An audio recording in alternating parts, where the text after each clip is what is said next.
Hello guys, आप सभी लोगों ने यह जरूर से सुना होगा कि पिंडदान अधिकतर लोग पितृ पक्ष में ही करते हैं। लेकिन क्या कभी आपने सोचा है कि पितृ पक्ष में ही क्यों?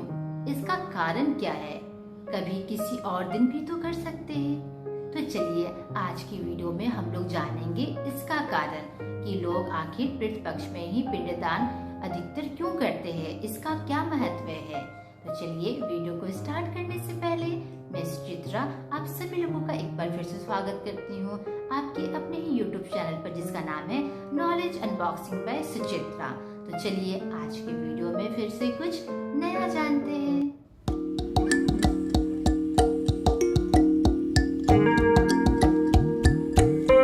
देखिए, पितृपक्ष साल में वह समय होता है जब हमारे पूर्वज हमसे मिलने के लिए पृथ्वी लोक आते हैं। पितृपक्ष को अगर अच्छी तरीके से समझा जाए तो पितृ को समझना आवश्यक हो जाता है। पितृ का अर्थ होता है हमारे पूर्वज जिनका देहांत हो चुका है, जो हमारे साथ अब इस दुनिया में नहीं है। तो यह पक्ष मतलब कि पितृपक्ष जो 15 दिनों का होता है और हर साल आता है। यह 15 दिन हमारे पूर्वज हमारे पास आते हैं किसी न किसी रूप में। जी हाँ, कहा जाता है कि इन 15 दिनों के लिए यमराज हमारे पूर्वजों को छोड़ देते हैं ताकि हमारे पूर्वज हमसे आकर मिले। ऐसा आपने जरूर से सुना होगा कि कहा जाता है कि पितृ पक्ष में हमें दान करना चाहिए। कौवे, गाय, कुत्ते, गरीब जन जो असहाय है, उन्हें कभी भी खाली हाथ नहीं लौटाना चाहिए घर से। हमें दान दक्षिणा अवश्य देना चाहिए।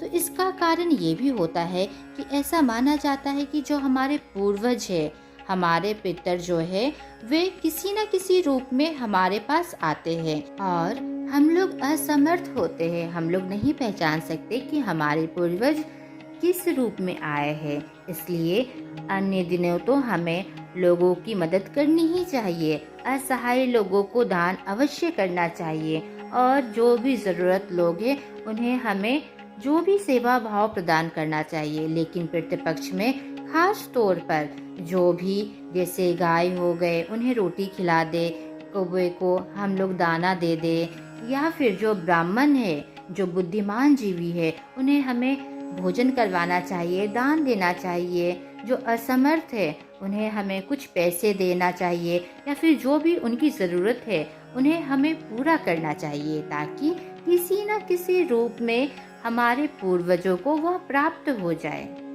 हमारे पूर्वज यह 15 दिनों के लिए हमारे घर आते हैं, मतलब कि इस पितृ पक्ष के दौरान। यही कारण है कि अधिकतर लोग पिंडदान अधिकतर पितृ पक्ष में क्या करते हैं, ताकि अगर हमारे पूर्वज हमारे पास आते हैं तो उन्हें हम भोजन, जल और दान देकर संतुष्ट कर पाए और उनका आभार प्रकट कर पाए, क्योंकि उनकी वजह से ही आज हमारा अस्तित्व है, हमारा वजूद है। इन 15 दिनों हमें कोई भी शुभ कार्य नहीं करना चाहिए। ऐसा आपने अवश्य सुना होगा। कुछ नई चीजें नहीं खरीदनी चाहिए। लेकिन क्या कभी आपने सोचा है ऐसा क्यों? चलिए ये भी हम लोग इसी वीडियो में जान लेते हैं।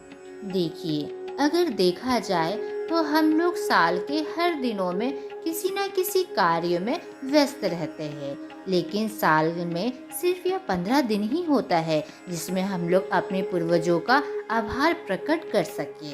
अब हो सकता है कि आप में से कुछ कह सकते हैं कि यह सिर्फ 15 ही दिनों क्यों, आभार तो हम लोग अन्य दिनों भी प्रकट कर सकते हैं। देखिए, अन्य दिनों तो होता ही है, परंतु इन 15 दिनों में कहा जाता है कि हमारे पितर, हमारे पूर्वज हमारे द्वार आते हैं। इसलिए सारे कार्य को किनारे करके हमें अपने पूर्वजों को हमें याद करना चाहिए, उनकी पूजा अर्चना करनी चाहिए, पिंडदान, श्राद्ध, तर्पण करना चाहिए, दान देना चाहिए, क्योंकि इन 15 दिनों में ही हमारे माता पिता या फिर हमारे पूर्वज जो अब इस दुनिया में नहीं है वो आते हैं।